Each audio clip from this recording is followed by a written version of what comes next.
ناكل بيتزا وناكل كريب وبرضو كمان ناكل شاورما حلو قوي.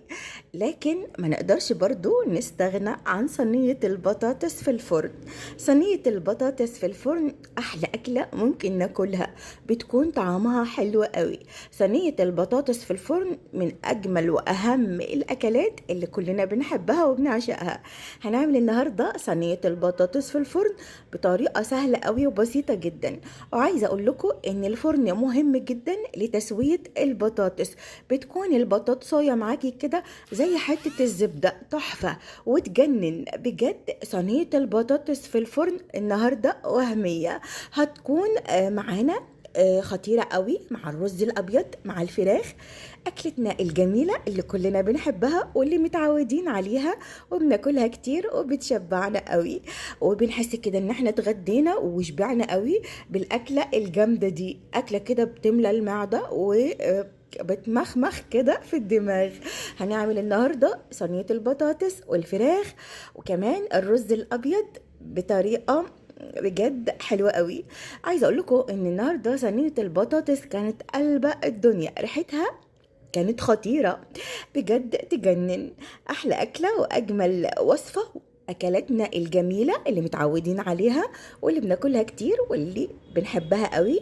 أكلتنا بقى التقليدية العادية اللي تعودنا عليها، بعيد بقى عن الكريب والبيتزا والكلام ده كله. هناكل النهاردة أكلة حلوة قوي، البطاطس والرز والفراخ، وطبعا برضو في شوربة للناس بقى اللي بتحب الشوربة. الشوربة النهاردة كانت ريحتها حلوة قوي قوي وطعمها بجد خطير، مفيش فيها اي ريحة زفارة للفراخ، طعمها حلو قوي. الاكلة النهاردة تجنن.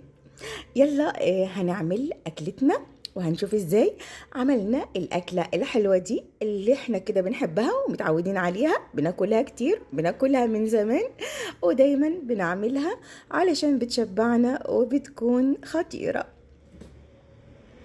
في البداية كده حطيت المية على النار، وبعد ما المية بقت بتغلي بالشكل ده نزلت بالفراخ واللي كنت انا غسلتها كويس قوي.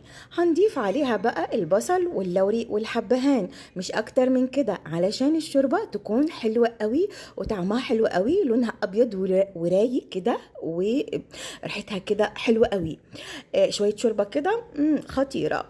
هنعمل بقى الشوربة ونسيب الفراخ تستوي. تعالوا بقى نعمل البطاطس. هنحط كده البطاطس في الصينية، وزي ما انتوا شايفين كده انا قطعت البطاطس رقيق مش تخين علشان ما ياخدش وقت كتير في الفرن، يعني بالظبط اقل من ساعة هيكون مستوي وزي الزبدة. هنبدأ هنا نتبل البطاطس بتاعنا بالفلفل والكمون وبس.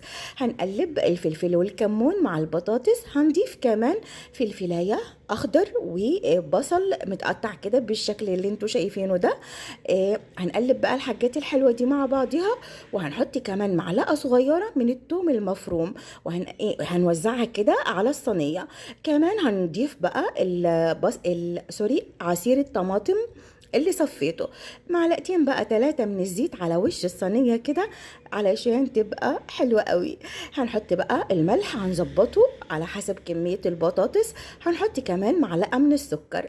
هنحاول كده بقى نوزع السكر والملح في صينية البطاطس. وهنا كان الفرن سخن على أعلى درجة حرارة. هاخد بقى الصينية وهدخلها على طول في الفرن على أعلى درجة حرارة. هنا كانت الفراخ بدأت تستوي وبدأت أنا أظبط لها الملح بالشكل ده. هنقلب بقى كده شوية عشان الملح كده يتوزع فيها. شايفين الفراخ ريحتها كانت حلوة قوي، الشوربة كانت خطيرة. كمان هنا في الوقت ده كانت خلاص صينية البطاطس خرجت من الفرن، وعايزة اقول لكم ان ريحتها كانت حلوة قوي بجد. ضروري جدا ان احنا نحط صينية البطاطس في الفرن عشان تسوية البطاطس بتكون كده زي الزبدة، بتكون مستوية لكن في نفس الوقت متماسكة وطعمها حلو قوي. الفرن بيضيف طعم وريحة حلوة قوي لصينية البطاطس بتاعتنا. صينية البطاطس بتاعت زمان كده، بتاعت أمهاتنا الجميلة دي، عملناها في الفرن بأسهل وأبسط طريقة ممكن إن احنا نعمل بيها صينية البطاطس. صينية البطاطس النهاردة بجد كانت ريحتها خطيرة. أكيد هتجربوا البطاطس بالطريقة السهلة دي، طريقة سهلة قوي مفيش فيها أي حاجة صعبة، خاصة بقى إن احنا بنحطها في الفرن كده على طول من غير ما نسويها كده على البوتاجاز خالص ولا أي تسوية. بتكون سهلة قوي إن احنا نحطها في الفرن على طول. احنا كانت خلاص أكلنا خلص كده. حمرت الفراخ بالشكل القمر ده، والفراخ كان طعمها حلو قوي. كمان هنا بدأنا نغرف طبقنا حبة كده رز أبيض حلوين قوي مع شوية بطاطس مع الفراخ. أكلة كده خطيرة بجد. أكلتنا النهاردة كانت حلوة قوي. أكيد هتجربوها وأكيد هتعجبكم، وأكيد طبعا لازم نعملها كتير علشان أنا عندي العيال بيموتوا في الشوربة والبطاطس يعني مهما أكلوا بيتزا أو كريب أو أي حاجة من بره لازم أكلتهم الأساسية الشوربة والبطاطس والرز الأبيض.